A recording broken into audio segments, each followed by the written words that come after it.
Good morning students. कल हम atomic radius के बारे में पढ़ चुके थे। आज हमें देखना है टाइप्स ऑफ एटॉमिक रेडियस, कितने प्रकार के रेडियस होते हैं या कितने प्रकार के एटॉमिक साइजेस होते हैं। इसमें there are 3 types of atomic radius.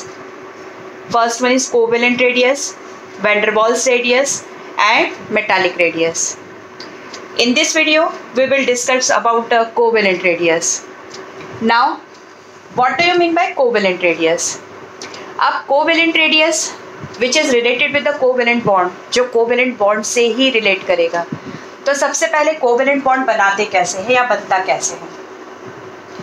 जब दो adjacent atom या दो atoms की बात करते हैं, ये रहा एक atom है ना, which is the hydrogen atom, ये उसका न्यूक्लियस है। This is first hydrogen atom, मैं इसको H1 नाम दे देती हूँ। This is the second one hydrogen atom, इसको मैं H2 नाम दे देती हूँ। और ये रहा उसका न्यूक्लियस, ये H1 है, ये H2 है और ये उन दोनों के न्यूक्लियस है। हम जानते हैं कि हाइड्रोजन एटम जो होता है उसके आउटर मोस्ट शेल में एक इलेक्ट्रॉन होता है। मतलब ये रहा एक इलेक्ट्रॉन इस H1 का और ये रहा दूसरा इलेक्ट्रॉन इस H2 का। अब ये दोनों एटम्स जो है इनमें इलेक्ट्रॉन का शेयरिंग होगा, इलेक्ट्रॉन शेयरिंग, इसमें वो इलेक्ट्रॉन का शेयरिंग करेंगे। और इलेक्ट्रॉन शेयरिंग करने के लिए इन दोनों एटम्स को कहाँ आना पड़ेगा? पास में आना पड़ेगा।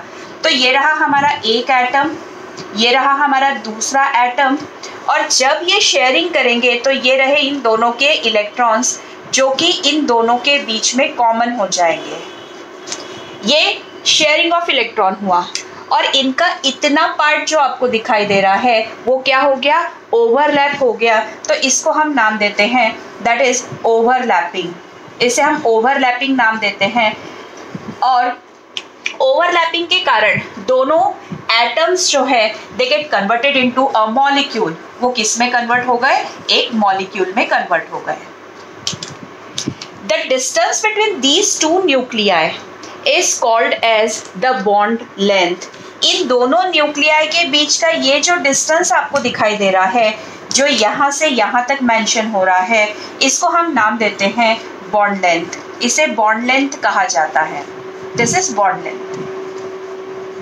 अब बात आती है, मैम बॉन्ड लेंथ तो आपने बता दी, ओवरलैपिंग भी बता दिया, मॉलिक्यूल का फॉर्मेशन भी बता दिया, लेकिन where is the covalent radius? इस कोवेलेंट रेडियस को तो आपने बताया ही नहीं। तो कोवेलेंट रेडियस को हम ऐसे डिफाइन करते हैं कि इट इज द इंटरन्यूक्लियर, है ना, ये जो इंटरन्यूक्लियर डिस्टेंस आपको दिखाई दे रहा है, तो it is the half of the internuclear distance between two atoms.